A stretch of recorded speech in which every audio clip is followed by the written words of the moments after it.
What's up, guys? Creighton here from LogicLounge.com. One of the last important and also one of the most important components in our PC build is the graphics card. Today we have an EVGA Superclocked Signature 2 GeForce GTX 680. It's got 2 gigabytes of DDR5 memory. It comes with all the latest components with SLI, DirectX 1011, PhysX, and 3D Vision Surround, and it's also PCI 3 ready. So we're good to go with all the components here, and we want to get our handy dandy pocket knife to take off the sticker on the side of the case so that we can take out the graphics card. So let's go ahead, and you can go up to a 4-way SLI configuration with this thing, which is very nice. And that's the back of the box.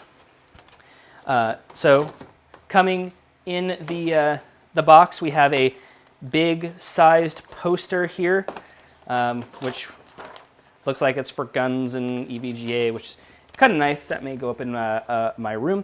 We also have our user's guide right here, packed with software. So here's your user guides. Here's your DVD plus emblem that can go on your computer if you'd like.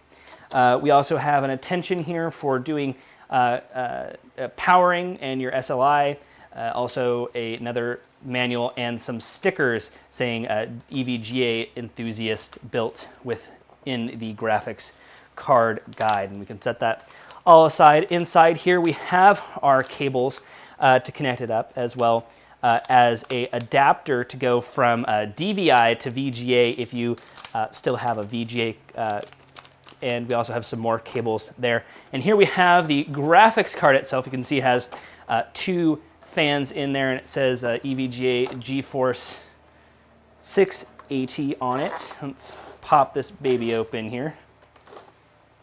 Maybe. It wants to come up, and there we go. There is the wonderful graphics card with protective film over it. And this is PCI 3 ready, PCIe 3 ready, sorry. And so it'll work in the latest systems. It's also backwards compatible with PCIe 2. Point out if you don't have PCI 3 yet. So check it out. This is EVGA 680. In our next video here, we're going to show you guys how to install it into your computer.